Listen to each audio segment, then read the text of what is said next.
Now, I have somebody very, very exciting for you. He is, of course, working on so many interesting things in the marketing world. In fact, I'm going to bring him on stage right now, and he's going to talk about how to dominate SEO locally and beyond. Everybody, please give a hand.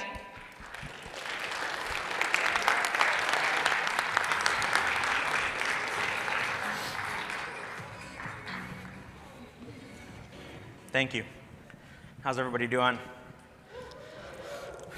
All right, so we will do a Q&A at the end, because I think inevitably there's going to be some questions that occur from this. So I'm going to go through the slides.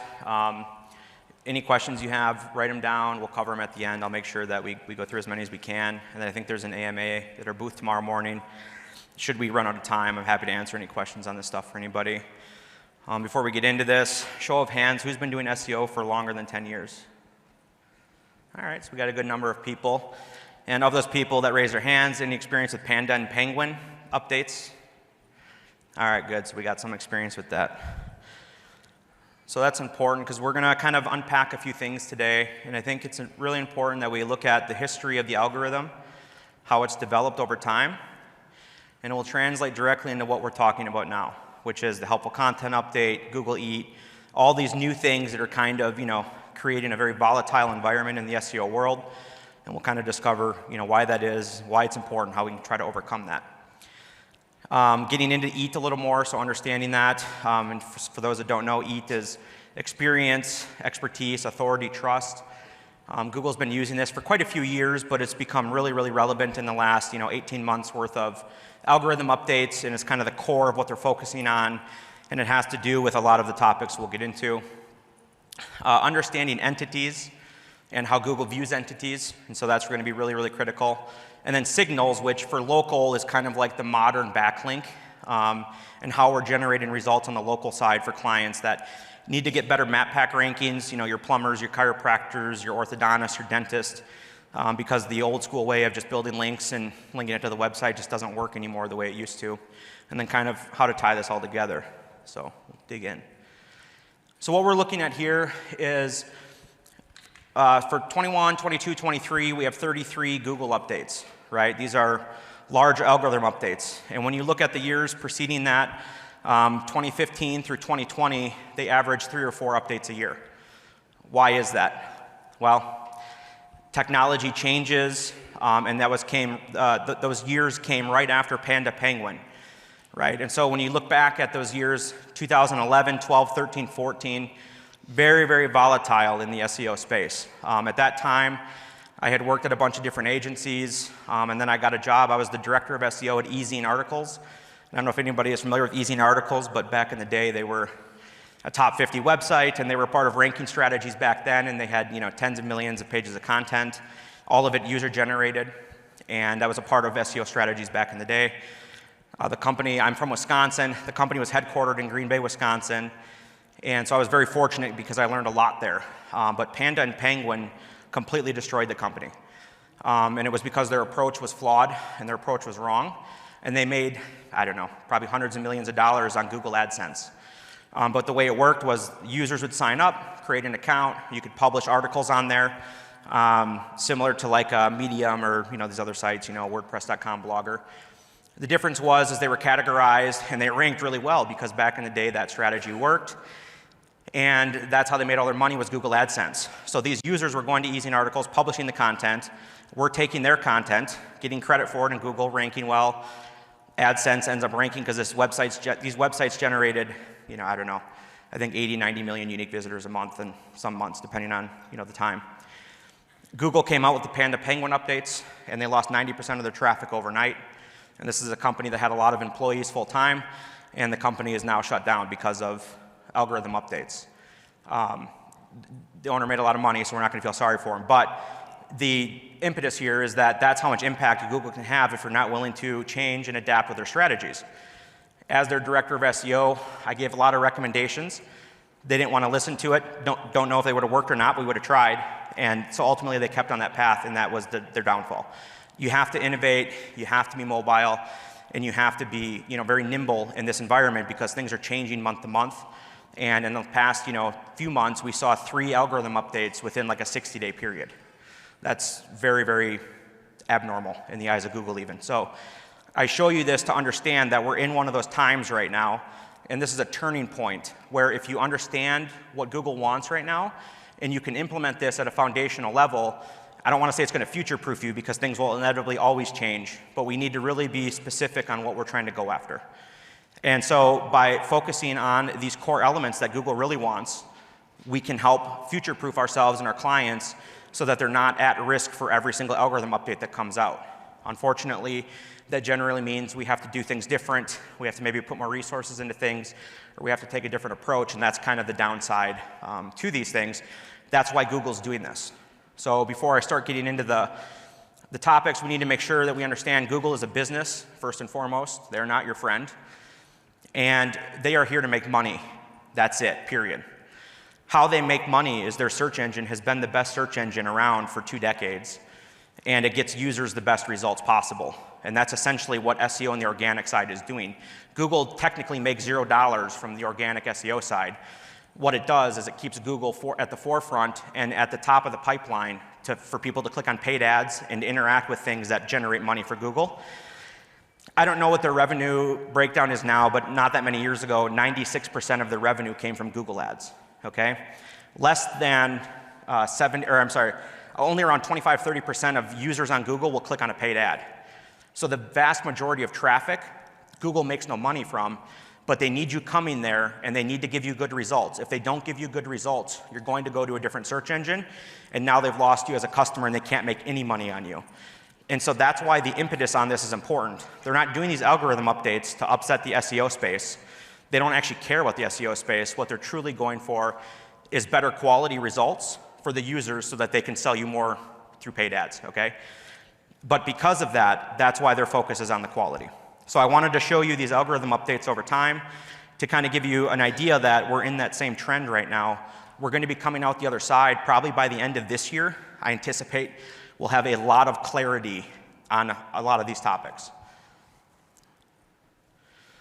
So a couple things about helpful content, which is what we're going to get into first. How many here, by show of hands, have heard about the helpful content update, maybe even been impacted by it positively or negatively? A couple things. We'll just go through some of these points because these are not the specific focuses of today. Ads definitely hurt you. There's a lot of ad companies, I should say sites that have heavy ads on their content pages that are being affected by that. We need to make sure we're optimizing for usability, table of contents, internal links, jump links. We'll kind of get into that a little bit. Pop-ups, how many people are annoyed when they go to a website and you go to move the mouse cursor and the squeeze page pop-up hits and you got to click the X and you just loaded the website 3 seconds ago. Google penalizes for that. It's against their terms of service, and that is a problem. They're called interstitials, and there's a lot of research behind it, and do not recommend those. So if you have clients with that, get rid of those. Those can trigger a helpful content update penalty. This one hurts for the SEO space. More words does not equate to better rankings or more helpful content. Gone are the days of taking Surf for SEO, plug in a keyword or a competitor, and they have 2,500 words, we're going to do 2,900 words. The word counts no longer have any impact on rankings. We've tested this thoroughly, and that's just not what we're seeing. If you look at Surf for SEO or other tools that take the top 10 ranking results, you'll see that usually the #1 ranking result does not have the highest word count. It's high, like in the sense that it has a good amount of word volume there, but it's not the highest. And you'll see the ones in 3rd, 4th, 5th, 6th, 7th that a lot of times have more words than the #1 because they ran the same Surf for SEO report and said, hey, we're going to add 900 words to this page to have more, and it does not equate to better rankings. Google has confirmed this multiple times, and so just try to get rid of that and the idea that you have to have that.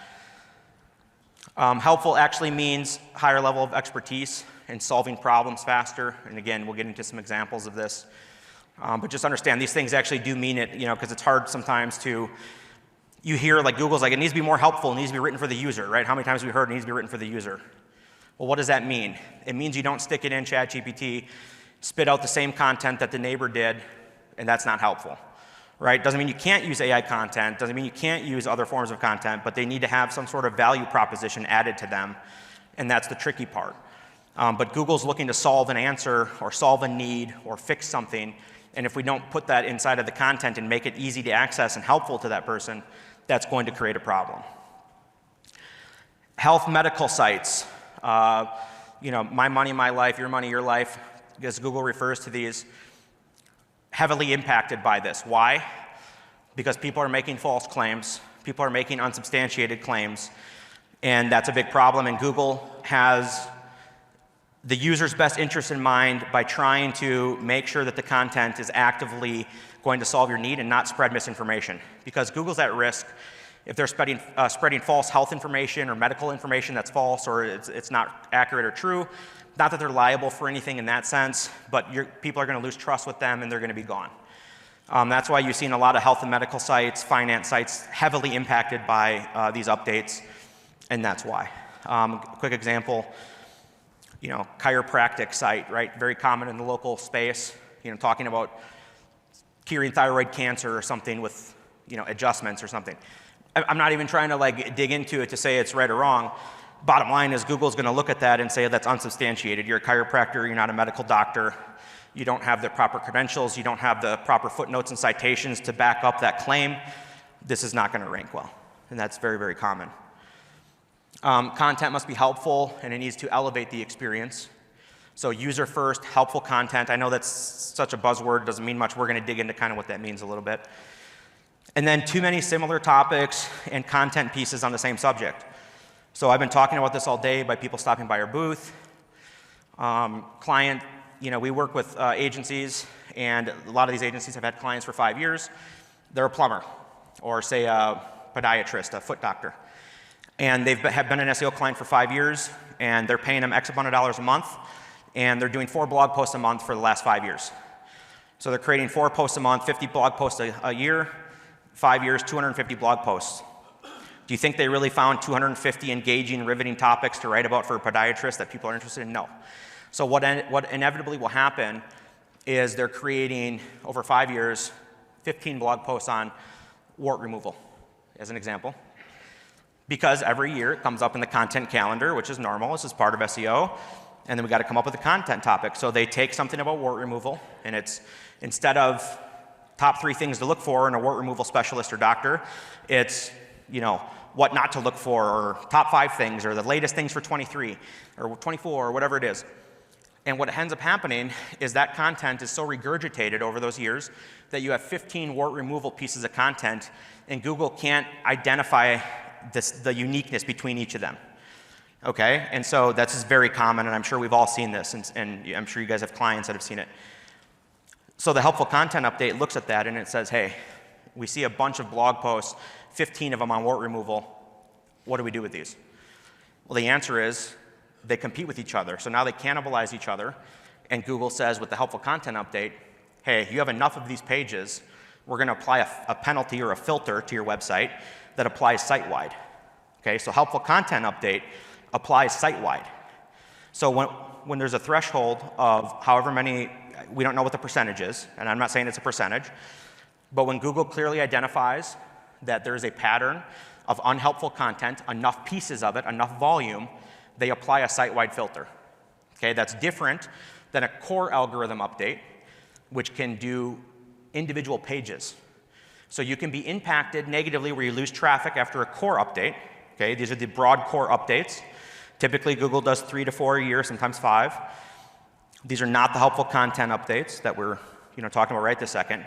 But on a broad core update, you can literally have just specific pages that are penalized, not the whole site. Helpful content, once you get to that threshold, the entire site gets penalized until you fix it. And too many topics, similar topics, is a really, really big contributor to this. And the way to clean it up is to merge everything into one, create a super page or a super topic.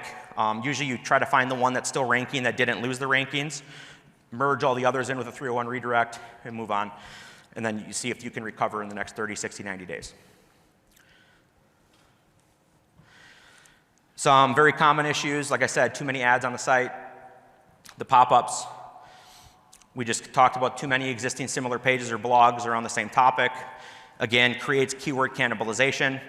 We have a lot of client campaigns where they come to us and we look at it and they're like, why are we not ranking? And a lot of times it's because Google is not sure which of your 3 pages on the topic to rank because they're all too similar.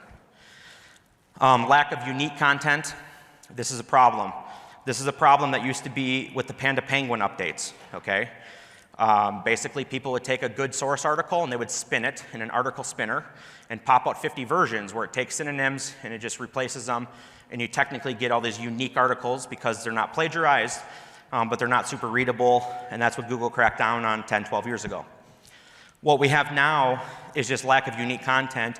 This is where the AI tools can get you in trouble because they're all pulling from the same sources. So if you take an AI piece of content and you heavily edit it, you're not going to have any problems because you've edited it enough to be unique. But Google is looking for the uniqueness of the content. Is it something original, unique, and does it solve a need, and does it help the user? Service area pages. Very common in the local space. So a couple things that they do. You have a service page for a plumber in XYZ city. They take the same page, duplicate it, swap out the city from XYZ city to ABC city, and you now have a page of content where, in the client's eyes, it's good because they're able to target more cities without having to pay for a ton of unique content. And the agencies like that because they can do it cheaper and they can offer a value there. And for the last several years, 3, 4, 5 years, this strategy was working. No longer working because what's happening? Google's looking at the service area page content and they're saying, hey, there's no way that you have 60 pages all talking about the same plumbing content and all that's switched out is the city. That's not helpful. That can trigger a helpful content update penalty. Location pages, same issue. Franchises are at risk for this. Not that you have to create 500 words of unique content on each page, but there has to be some sort of identifier there to make sure that we're not regurgitating the same sentences over and over and over again. I've seen it on client sites as little as 3 or 4 pages using the same boilerplate paragraphs of information about their company or brand can trigger the helpful content. Because basically Google's saying you got the same content repeated on these pages and it's not super helpful or relevant to that keyword or topic. That can ding you. And then AI content can be an issue in the context of not being helpful, regurgitated, nothing unique about it, doesn't solve the pain points, etc. Right? If I go to ChatGPT, I type in a prompt of, spit out a 500-word blog post about plumber in Green Bay, Wisconsin, you're not going to get anything unique with that. That's going to be 5 million other people also typing in the same thing. Probably the plumbers down the road who don't want to pay a marketing agency or hire somebody to do that are going to do the same thing. And so we need to make sure that we're creating something unique of value. It doesn't have to be a 40-year experienced plumber creating content. We have to provide some sort of value to that content, though, or it's no different than anything else, and we're going to end up in the same boat. And then one piece of the helpful content update is over-optimization. We have seen sites get penalized by helpful content update simply by being too optimized. This is where all the SEO tools coming out right now can hurt you. Not all the tools, but there are tools out there where they spit out a bunch of AI content and it's all NLP, right? So they got all the right terms. Think Surfer SEO, for example. Great tool, love Surfer. They'll spit out the content. A lot of times it's not even readable. If you don't edit it, if you could have it spit out and generate a 3,000-word article. They pull content from other sites and piece it together so that it doesn't trigger an AI scanner tool. So it's not detectable by AI, but it's not readable then. Okay? And then in the flip side, there's tools that spit out all of the stuff, and it offers no value in the sense that it's just optimized for keywords. So you put in, I want to rank for keyword X, and every H2, H3, whatever, it's too perfect, right? Google's able to tell that the content is not helpful, it's over-optimized for keyword stuffing, or keyword densities are too high, and the content's not helpful, it's going to trigger it. We get into the EAT component of helpful content. So again, EAT stands for experience, expertise, authority, trust. This is not a new term to Google. They've been using this for several years. This goes back to the quality guidelines that have been leaked. I think this goes back to 2018 or 2019. I could be wrong on that, but something like that. Essentially, Google wants to know where the content came from and who created it. And so that's what we're really looking for here. Okay, so authorship. Is it a doctor who created it and he has experience in thyroid surgeries? Well, he probably is an expert on this topic. He's also performed 500 surgeries in the last 3 years, so he's an expert with experience. And he comes from whatever medical hospital, so he's authoritative and we can trust him because of all these things come together. So what I'm showing you here is an example of a blog post page from Ahrefs, how to get backlinks, 14 tactics that work in 2023. What's right up top? By Joshua Hardwick, right? On the right side of that, I highlighted that. It's got him, his profile picture, and a little information about him. He's the head of content, and he has experience in this and that. And we have on the left side the table of contents, which scrolls with the content down. This is solving quite a few problems on the EAT side. We're telling them where the content came from, authorship, right? Trusted and verified profiles are critical to this, okay? It's linkable, so you can click into, and on the next slide, I'll show you some of the elements on his author page. It also says it's reviewed by, and that it's also clickable to go into that, right? So how many client sites are using authorship? Virtually none, or very few. And this is super important if you are a doctor, because you're credentialed, you have an MD, or you have a license or credentialing from a board. And if Google can recognize that, it's going to help propel your content to be more trustworthy. In addition, the table of contents is solving the usability factor, and we're providing jump links. So what a jump link is Google looks for this up top, and they've said this repeatedly, that jump links are very important and nobody uses them. Very few people use them, I should say. You load the article, and especially look at the recipe sites. I love using the recipe sites. Nobody wants to read about all the stuff. Oh, we don't care about how you came up with this recipe from your grandma and all the stuff. Click here to see the recipe, the ingredients, and the instructions. You can click on it. That jump link gets you to the content you care about. Google looks at that as a huge trust factor, because if you're willing to let them skip that content and get right down to that, they also are using those jump links and finding that, and that's what a table of contents does. It also helps categorize the content with an internal linking structure that helps Google understand more about the page, so it's a win-win. So highly recommended. And then, of course, the authorship with his profile picture helps add credibility to the page, and Google knows more about him. And then here, if you were to click onto his author page, he has more content about him, what Joshua's done in his career, who he is, what experience he has. And I took some other screenshots. Here, he has the events listed that he spoke at. Here's video recordings of him talking about SEO or content. Here's his most recent articles, all around SEO trends, keyword mapping for SEO.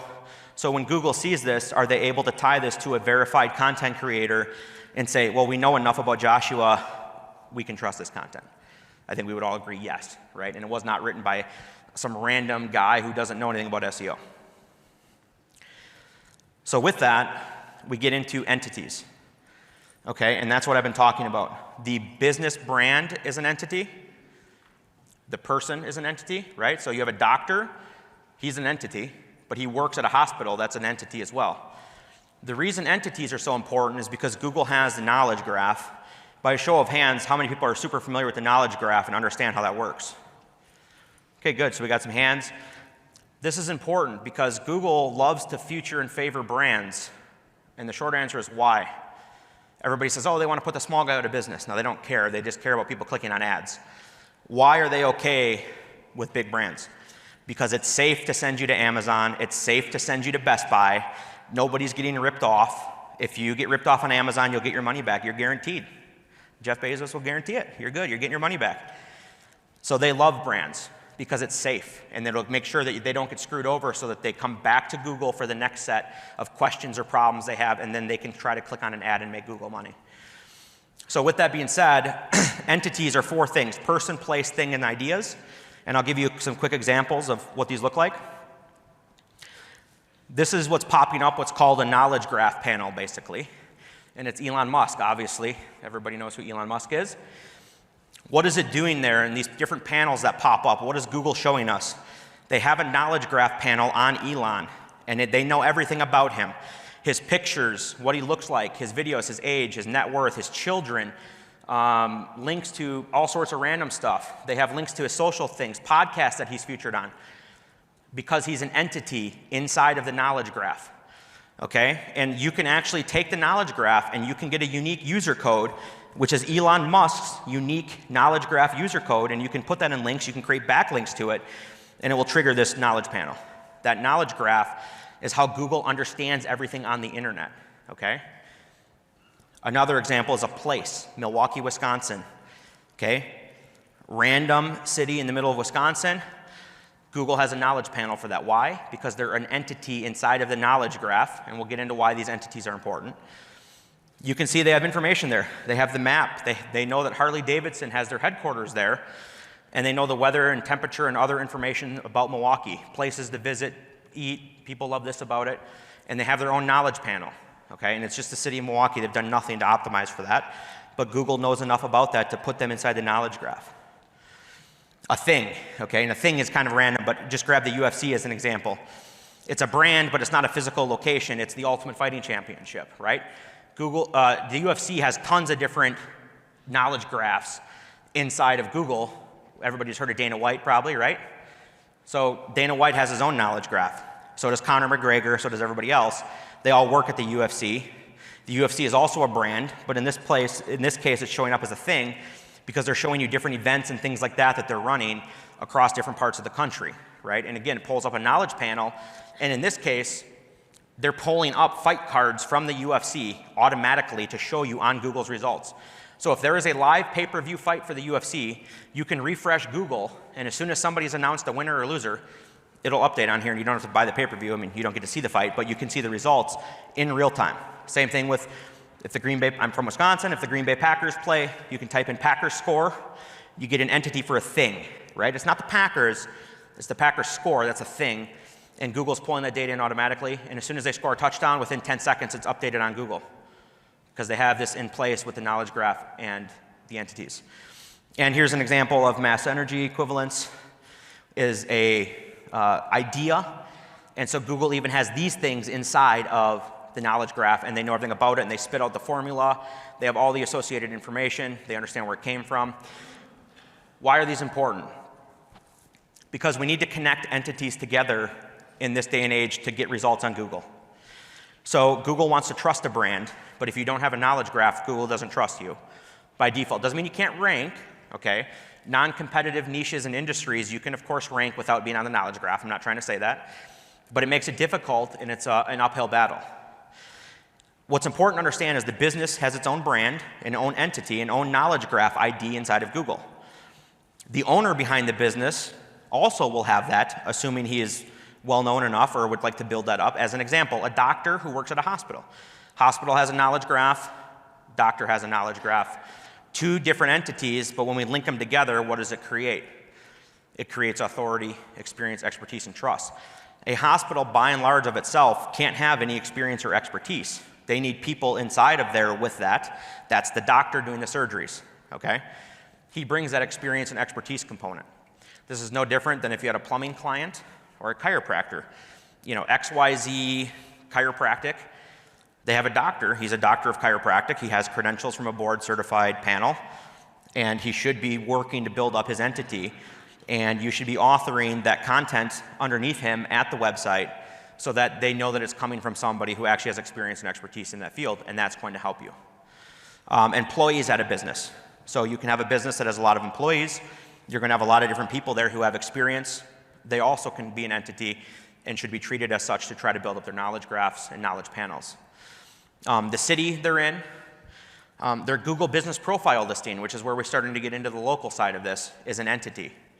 Every single Google business profile listing in Google has a knowledge graph ID, and you can build backlinks to it. You can use it in all sorts of ways to try to help improve your rankings and generate signals. Domains are also an entity. Obviously, Google understands URLs. They can also be built up.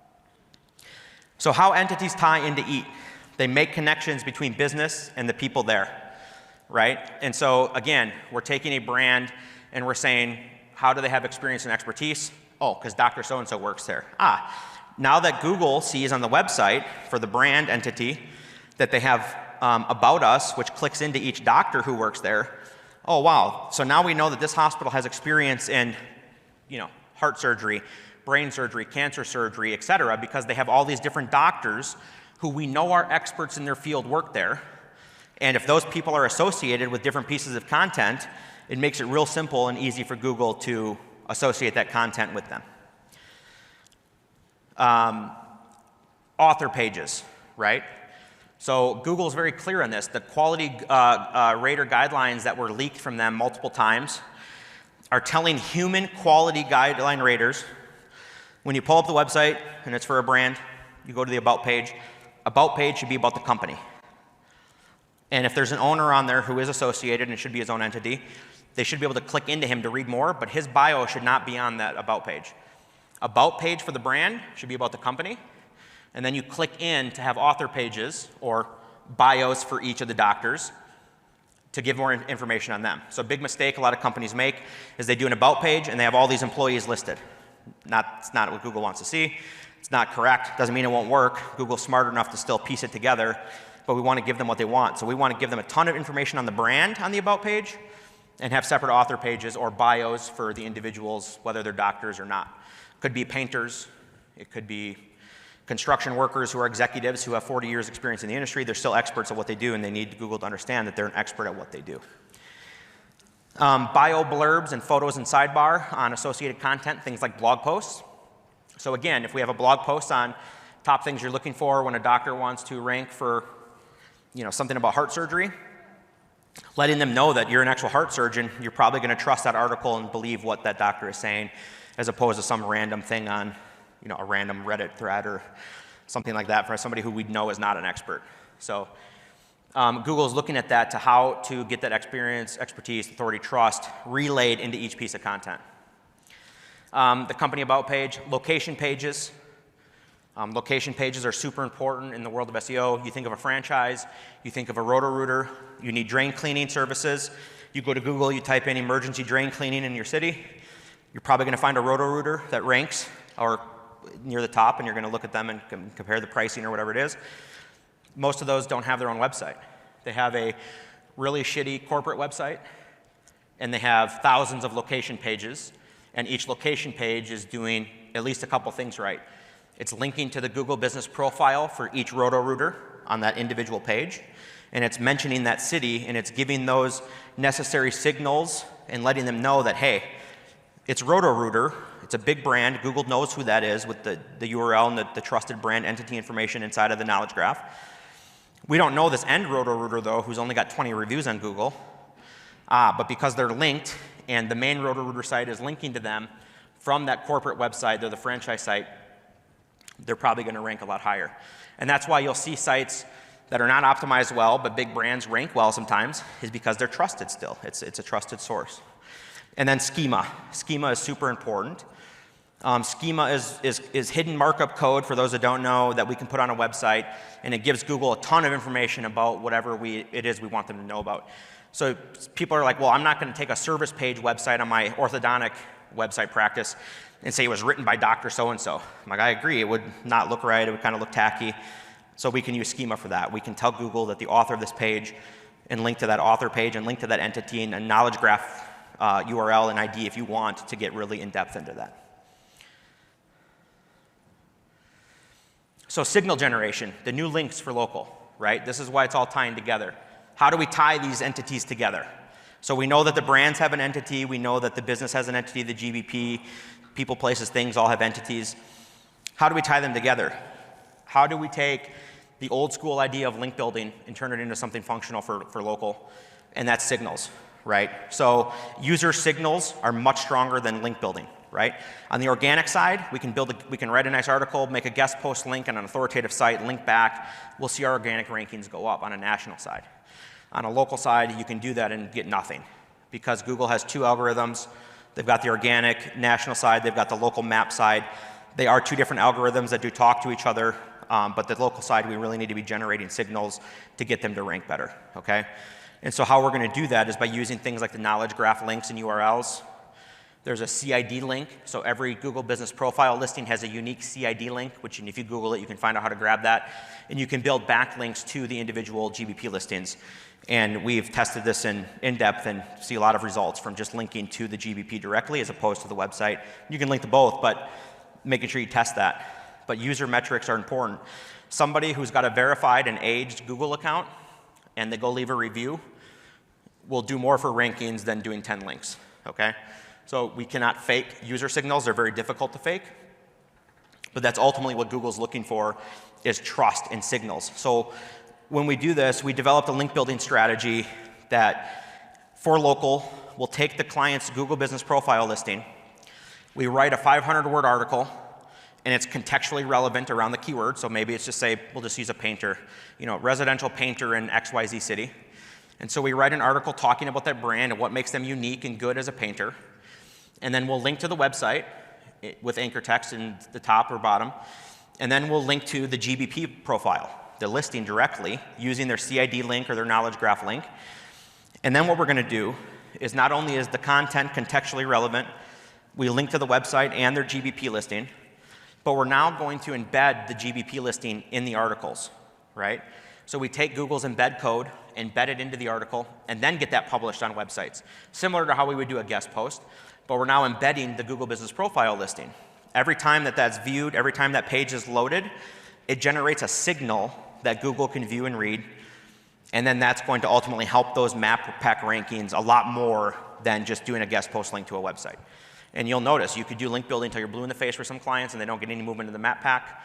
You build a few links to the map pack directly, and it can have a really big effect. So it's definitely important. We'd like to use what we call syndication links. The reason these are important is because they get published on, helps if I hit the right button. They get published on sites that have a lot of high authority with real traffic. And this screen is just showing some latest headlines about how everything is referring to things as signals now on the local side, right? What are they looking for? Openness now on the map listing. So if your client is hours are set 8 to 4 and it's 4:30, they may not rank if I'm searching after 4 o'clock in the afternoon. Something new. We didn't know Google did that. I didn't know for sure. I had hunches. They finally confirmed that. They use all sorts of signals now to generate rankings on the maps, including proximity signals. If I'm on my phone on the north side of the city, it's probably not going to pull up south side of the city results. If I go to the south side, it won't pull up north side. They're using these signals live to help direct and determine rankings. And that's what we're trying to categorize and capitalize on, is generating those signals in a legitimate way. So examples of direct user signals on Google: leaving a review from a trusted Google account. I don't know if anybody here leaves reviews when you go out to eat or whatever. It doesn't take long to become a local guide, and you'll get feedback on 10,000 people have seen your review and love that you did this. If I'm a local guide and I go leave a review for a business, it's live instantly and it stays up. It doesn't get filtered. How many people, I don't know, maybe you have clients where, why am I getting 20 reviews and only 5 are sticking? Those 15 that Google wouldn't put up, they don't have any trust, they don't have any age, they don't have any history with Google, they're not going to let that review go live. And so user signals are the hardest thing to fake. And that's why Google has ReviewGate. Anybody who's in the local space knows where clients will generate hundreds of reviews, there only a few show up, because Google is filtering, saying, we don't trust that review, we don't think it was legitimate. You can't fake that. And those signals mean the most. Getting driving direction requests from the Google app, from Google's website to a business and then driving there, they see and know all that. Those user signals are helping strengthen and bolster your map pack rankings as well. Asking questions on the GBP profiles. My daughter is a dog groomer, and she has her own dog grooming business. When her clients take pictures of the dog, when they pick them up and they post them with a review in her side of her business, her ranking will jump up. Okay, it's that strong of a signal. And those are very difficult to manipulate and fake. That's why Google's using that. Social shares of content, so social does matter. If you get engagement, if you don't have any engagement, it's useless. Entity signals, so we kind of talked about in the syndication link building. Loading an embedded GBP map on a web page. Google knows when you're loading it because the API reports back everything live. Okay, so that's a big critical part. Linking to the CID knowledge graph URL, we've already covered that. I recommend you guys try that. Again, you can do it on a guest post. Just make sure you're taking the GBP listing, embedding it in the guest post as well, and then link to the GBP listing using the CID link or the knowledge graph link. You will see ranking improvements. You will see visibility improvements. Make sure that your content on those links is contextually relevant. That's really important. Make sure those are going on legitimate websites. Google does love to see websites that have real traffic on them. And mind you, they know what traffic is going to every website because they're sending it there. So you can't really fake it. You could do a bunch of bot traffic, and they'll know that that's not real because they know how much traffic they're sending to just about every website out there. Citation data to include for a local business, super critically important for the entity signals. And again, we're letting Google know what entity this is associated with. On a GBP listing, they use name, address, phone number. Those three are kind of synonymous. Obviously recommend Yext. just because I know the Yext guy's sitting in up there. Uber, all Yext, they all work though. But you want to make sure your NAP information is consistent to whatever you're doing. And then again, information about the business or industry is critical. Here's an example of how the syndication links work that we recommend, and anybody can emulate this. You can do it with guest post. But what we do is we create the first one. It then gets pushed out to 15 to 20 actual news content sites that we don't own. They're not PBNs. These are real sites with real authority and real traffic. When they choose to pick them up because they agree that the content matches and passes their editors, they go live, and it creates a link then on a legitimate content media site that is linking to the map pack with a CID link, the website, and it's embedding the GBP in there. So we're able to take one piece of content and create 15 to 20 backlinks. The reason for that is simply cost, right? Like most clients don't want to pay thousands of dollars for backlink building every single month. A couple data points of some case studies that we did, GBP backlink tests. This one, with this slide here, we actually did this with guest post links. So we embedded the guest post links with the GBP. We did 10 or 15 of them, and every single one saw improvements in visibility. And if you notice, we specifically chose GBPs that didn't have a lot of traction. Because it's a lot easier to throw fuel on the fire to a client who's ranking number 4 on Google and get them a little boost than it is somebody who's like not found or non-existent. And so you'll notice some of these, we're only getting 115 views on their profile from search, and then in the next period after, they got 415, right? So 3.7x or whatever on visibility, not great. We want to see them in the thousands still. But the fact that we did a very, very isolated test and we're able to get 3 to 4x their visibility numbers shows that this method works. And we did it again for a bunch of different clients. This test was done on a franchise. It was a chiropractic franchise, I believe 140 accounts at the time when we did the test. And none of these websites have their own website. They all use the corporate website. So this was the perfect isolation test for us to prove that these syndication links will have massive results. And because none of them have their own website, they all have the exact same optimizations. And we optimized all of the GBP listings exactly the same because corporate dictates that we do so. So none of them could be like altered to be better or higher powered than the others. And we then ran the syndication links. We did it over, I forget the time period on this one, but for whatever the time period was, those that use syndication links generated 28% more phone calls than those that didn't. And that's massive. So in this case, for this franchise, it was the difference of like 70,000 phone calls to whatever, 90,000. So it was like an extra 20,000 phone calls along all of those locations. And they signed up and forced every single franchisee to use those syndication links because of this. And I tell you that to use this as a data point to justify why you should try testing this. You will experience great results. It will change. We'll inevitably have to innovate and adapt as Google changes. Google changes literally every day. There's 8 to 12 algorithm updates a day that are minor that we never see. And so they're always testing. They have a lot of smart people there. We're not trying to game the system. We're trying to work within the system. So we want to create helpful content that actually solves and answers the question or solves that need so that when Google sees that, that's going to help, right?